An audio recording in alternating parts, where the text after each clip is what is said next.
Jadi menjadi pengalaman baru untuk kami yang bisa kami terapkan nanti. Seperti kata Bapak tadi kan, kalau nanti siapa tahu ada kebagian percikan jadi pemimpin seperti Bapak, ya kami bisa mempraktekkan juga ke depannya untuk bisa menjadi ya dalam mengambil keputusan. Oke, alhamdulillah. Terima kasih kami ucapkan dan kami juga pamit undur diri. Setelah ini kami mau lanjut ke stasiun TV selanjutnya. Ya, thank you.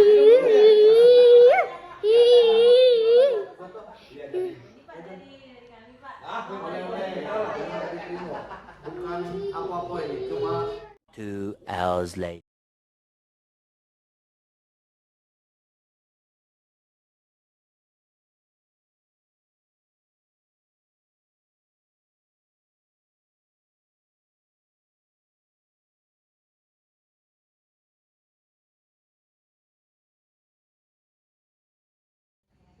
Assalamualaikum warahmatullahi wabarakatuh, Ibu. Waalaikumsalam warahmatullahi wabarakatuh. Selamat datang ya di Singkatan. Terima kasih Bu ya atas jamuannya hari ini, waktunya juga Bu. Kami minta waktu sedikit Bu ya untuk mewawancarai Ibu tentang pengambilan keputusan berbasis nilai-nilai kebajikan sebagai pemimpin. Yang dalam hal ini Ibu sebagai Kepala Sekolah SMP Negeri 8. Oke, baik Ibu, sebelumnya mungkin kami perkenalkan diri dulu Bu ya. Kami bertiga ini dari CGP Angkatan 10 Kota Pagar Alam. Jadi ada tugas demonstrasi kontekstual untuk mewawancarai beberapa kepala sekolah. Salah satunya Ibu Reni. Nah, saya ini Ina Enentias dari SMA Negeri 4.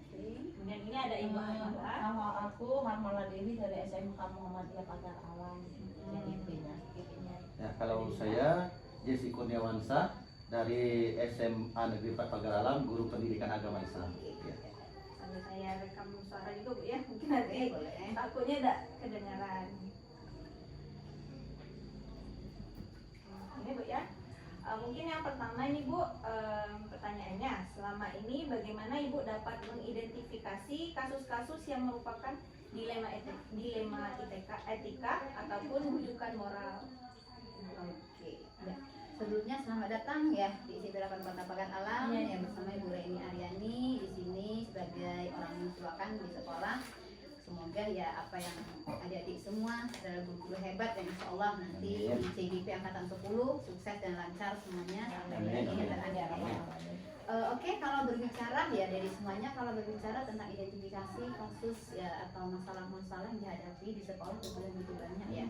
Sebagai seorang pimpinan, sebagai orang tua, itu begitu banyak permasalahan. Tapi kalau ditanya bagaimana sih cara mengidentifikasi permasalahan itu, khususnya dalam kasus pembelajaran gitu ya, begitu banyak kita temui antara orang tua sebagai guru di kelas ataupun bersama peserta didik di kelas ya.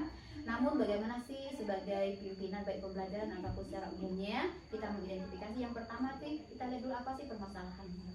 Yang pertama ya. Kalau sudah kita lihat apa itu permasalahannya, tentunya kita kenapa sih bisa terjadi. Nah itu merunut dari kegiatan-kegiatan yang ada kan, apa permasalahannya, kenapa bisa terjadi. Setelah kita lihat runut yang kedua, maka kita akan menentukan strategi apa sih yang akan nanti kita ambil atau solusi apa yang akan kita ambil. Jadi itu adalah 3 dasar ya yang menjadikan kita itu bisa menyelesaikan satu permasalahan dilihat dari identifikasi permasalahan secara etika moral ya. Jadi tadi ada melihat dulu permasalahannya, ya, terus apa yang kenapa dia terjadi, gitu. Kemudian sih bagaimana cara kita mengatasinya, solusinya apa, gitu ya. Nah, itu adalah salah satu yang tidak bisa terpisahkan. Nah, selanjutnya Bu ya, mungkin bagaimana Ibu menjalankan pengambilan keputusan ini Bu ya di sekolah Ibu, terutama untuk kasus-kasus di mana ada dua kepentingan yang sama-sama benar atau sama-sama mengandung nilai kebajikan. Nah itu kasusnya ini sama-sama benar nih Bu. Jadi ini kan dilema etika tadi. Nah, iya. Itu bukan hanya sekedar cerita ya, kayaknya sudah memang benar-benar ada ya. Jadi kalau kita sebagai ya pimpinan, khususnya saya secara pribadi ya, tentunya yang akan saya katakan adalah iya. Dia adalah kedua-duanya benar. Atau jika itu memang salah, kedua-duanya pun salah. Artinya kita tidak bisa melihat ya bagaimana kita bisa membenarkan si A atau yang satu kasus permasalahan walaupun itu sama, namun kita tentunya ya kita akan mengatakan sama-sama benar. kebajikan, ya, Iya, kalau dia benar. kebajikan, sama-sama benar. Namun nanti kita lihat kembali kepada pertanyaan awal tadi, cara mengidentifikasi. Tingkatan dari identifikasinya, permasalahannya mungkin walaupun sama-sama benar, mungkin ada tebel tipisnya, atau ada yang mungkin agak sedikit urgent atau tidak. Nah, jadi kalau dikatakan ditanya bagaimana sih cara kita mengambil satu kebijakan jika kedua-duanya benar, Bu Reni akan mengatakan ya, kedua-duanya adalah benar. Nah, ya. Bagaimana pengambilan keputusannya, Bu? Jadi kedua-duanya itu benar misalnya, Bu. Iya, kedua-duanya benar. Kita lihat tadi kan dari suatu permasalahannya, ya. Jadi kita lihat dulu ya hasil permasalahan yang kita dapatkan. Jika memang benar-benar itu ya sudah kita katakan ya benar, gitu. Jadi pengambilan keputusannya dengan musyawarah mufakat tadi, ya. Kita tidak terlepas dari itu. Kita Bu Reni tidak bisa hanya sendiri. Pasti Bu Reni di belakangnya ada guru BK, ada wali kelasnya, ada orang tuanya. Nah, itu yang tidak bisa unsur-unsur yang punya berkepentingan dalam penyelesaian permasalahan tentunya, ya. Jadi tadi dilihat lagi tingkatan Iya. mana yang lebih urgennya, Benar. kemudian dilakukan juga musyawarah atau kolaborasi kerjasama Harus dengan- itu, ya. Oke, makasih Bu. Yang ketiga Bu ya, mungkin langkah-langkah atau prosedur yang seperti apa yang biasanya Ibu lakukan selama ini Bu dalam pengambilan keputusan? Oke, kalau ditanya langkah-langkah ya dari awal memang sudah runut ya, sudah menjadi suatu tali apa ya, mata rantai tidak terpisahkan, harus identifikasi masalah. Oh. Nah, ya. Dia kita lihat dulu identifikasi masalah. Dari identifikasi masalah mungkin nanti ada kata kuncinya. Setelah dari kata kuncinya kita melihat faktor apa sih yang penyebabnya, yang menyebabkan itu apa saja gitu ya. Nah, kemudian sudah tahu yang pertama apa, kedua faktornya apa, tentunya siapa saja yang terlibat. Nah, jadi kita terlihat dari satu permasalahan itu pasti ada pemerannya gitu ya. Jadi pemerannya itu siapa sih yang terlibat tentunya. Nah, kalau sudah tahu permasalahan sampai kepada siapa yang terlibat, tentunya kita akan menentukan apa trik, strategi atau solusi apa sih yang akan kita ambil. Artinya dengan adanya kolaborasi dari A, B, C, D yang merupakan satu sasaran permasalahan tadi, maka kita akan ketemu nanti kuncinya. Bagaimana sih strategi? Ya, gitu. Jadi langkah-langkah itu yang tidak bisa kita gegabah ya Nah, dengan melihat ini menuduh, oh ini salah, Ya. oh ini benar-benar itu membunuh karakter anak, itu tidak boleh. Secara etika moral itu tidak boleh. Tapi kita walaupun salah sekalipun kita akan lihat dulu, dari tahu dulu ya. cari tahu fakta di lapangan itu bagaimana. Tapi kebanyakan ini termasuk ya guru-guru yang memang sudah kita katakan guru-guru hebat, tapi kadang-kala dia lalai. Dia sudah bisa mengatakan siswa itu adalah nakal. No, tidak boleh. Ya betul. Siswa itu tidak punya karakter, salah. Dia punya karakter, tapi bagaimana cara kita mendampingkan? Kita menggali apa sih yang menjadi permasalahannya tadi, kan dari sanalah menjadi kata kunci nanti strategi apa yang kita lakukan ya. Oke. Oke, selanjutnya Ibu Hanmala. Boleh. Baik Ibu, Masya Allah dari yang penjelasan Ibu pertama tadi, cara mengidentifikasi, menggali masalah, mengapa bisa terjadi, kemudian ngambil strategi, lanjut solusi, kemudian yang kedua tadi sama-sama benar, identifikasi mana yang paling benar gitu ya. Yang ketiga itu runut, identifikasi masalah juga, kata kunci, faktor apa penyebabnya, siapa yang terlibat, terakhir pengambilan solusi. Itu luar biasa sekali Ibu ya, bijaksana sekali. Kemudian ada pertanyaan-pertanyaan lagi Bu ya, lanjut. Ini hal apa saja yang selama ini Ibu anggap efektif dalam pengambilan keputusan kasus-kasus yang berhubungan dengan dilema etika? Iya, kalau kita lihat ya cara atau strategi efektif ya, tentunya ada dua. Yang pertama itu adalah kita tuh pendekatan kepada yang terlibat. Nah, yang terlibat tadi ya. Setelah dengan pendekatan, trik ini ya ataupun efektivitas dalam pendekatan ini luar biasa. Kadang-kadang anak itu sudah dirayu bagaimanapun belum terbuka nilai kejujurannya. Tapi dengan adanya pendekatan, setelah itu kita gali pendekatan yang jelas, baru kita adakan pendampingan dan pembinaan. Itu strategi yang efektif yang saya anggap seperti itu. Artinya kita tidak bisa semerta-merta menuduh ya seseorang yang punya masalah itu tidak salah. Ya. Tapi ada kalanya yang bermasalah itu adalah benar. Jadi apa pendekatan yang pertama, yang kedua adalah pendampingan, yang ketiga baru pembinaan. Jadi itu strategi efektifnya yang saya anggap sebagai orang yang dituakan di sekolah ya. Pendekatan, pendampingan, Iya. dan pembinaan luar biasa sekali Ibu ya. Selanjutnya Ibu, hal apa saja yang selama ini menjadi tantangan dalam pengambilan pengambilan keputusan yang berhubungan dengan kasus dilema etika. Oke, kembali kepada kasus dilema etika ya. Ini yang sudah tentunya Bapak Ibu juga mengalami ya. Begitu banyaknya, mulai dari pembelajaran di kelas, begitu banyak anak yang tidak jujur, ngepek ya, nyontek ya. Anak yang merasa dirinya, saya yang nah itu ya, itu sudah semuanya itu adalah kasus dilema etika ya semuanya. Nah tapi kalau ditanya sih tantangan apa sih? Tentunya tantangan yang paling banyak boleh ditemukan adalah nilai membangun kejujuran anak itu belum 100%. Nah itu Kenapa anak-anak itu tidak terbangun untuk jujur? Karena dia bisa merasa takut. Rasa takutnya tadi sehingga dia mungkin bisa dikucilkan atau dikatakan hal-hal yang tidak diinginkan sesuai harapannya. Kemudian yang ketiga, dia tidak jujur karena yang merasa dirinya dilemahkan nanti. Nah itu, jadi kalau ditanya apa tantangan, ada nilai kejujuran dari anak-anak atau dari seseorang yang susah untuk kita lihat. Berarti untuk menggali kejujuran itu susah ya, bukan saja ya, berhubungan dengan anak, guru juga seperti itu. Seperti itu juga sepertinya ya. Benar sekali kita semua mengalami. Iya. Oke Ibu, pertanyaan selanjutnya. Apakah Ibu memiliki sebuah jadwal tertentu dalam sebuah penyelesaian kasus dilema etika? Apa langsung menyelesaikan di tempat? Nah, seandainya ada masalah itu, apa ada jadwal? Oke, terima kasih guru-guru hebat semua ya. Pertanyaannya memancing-mancing, nyerempet-nyerempet ya. Kerjaan kita semua tentunya ya. Kalau ditanya sih apakah punya jadwal atau langsung tembak di tempat ya, katanya tembak di tempat atau ya, tentunya itu dilihat dari permasalahan. Kita tidak bisa mengatakan saya mengambil keputusan pada saat itu, ambil tindakan secara langsung, tidak bisa seperti itu. Atau saya punya jadwal, dijadwalkan, juga tidak bisa seperti itu. Artinya ya pada adik-adik semuanya, kalau ditanya apakah terjadwal atau bisa diselesaikan secara cepat dan hari itulah atau saat itulah, tentunya kita lihat yang pertama permasalahannya dulu. Kalau kita anggap permasalahan itu urgent dan harus diselesaikan hari itu kita selesaikan, ya. Tapi jika ini ada mata rantai yang harus kita cari dulu sih fakta di lapangannya, tidak bisa kita semerta-merta bukan emosional kita saja. Nah tentunya kita akan mencari kolaborasi dengan siapa-siapa sih yang bisa kita anggap itu adalah berpengaruh dalam masalah itu, baru kita jadwalkan. Oh besok ya kita selesaikan secara bersama dengan berkolaborasi. Tapi ada juga yang memang harus hari itu harus kita selesaikan. Contoh misalnya anak berkelahi. Pada saat anak berkelahi misalnya di depan mata kita, apakah besok kita selesaikan? Ya, no. Ya, harus hari itu, saat itu. Nah, jadi ada yang memang berjadwal, ada yang tidak.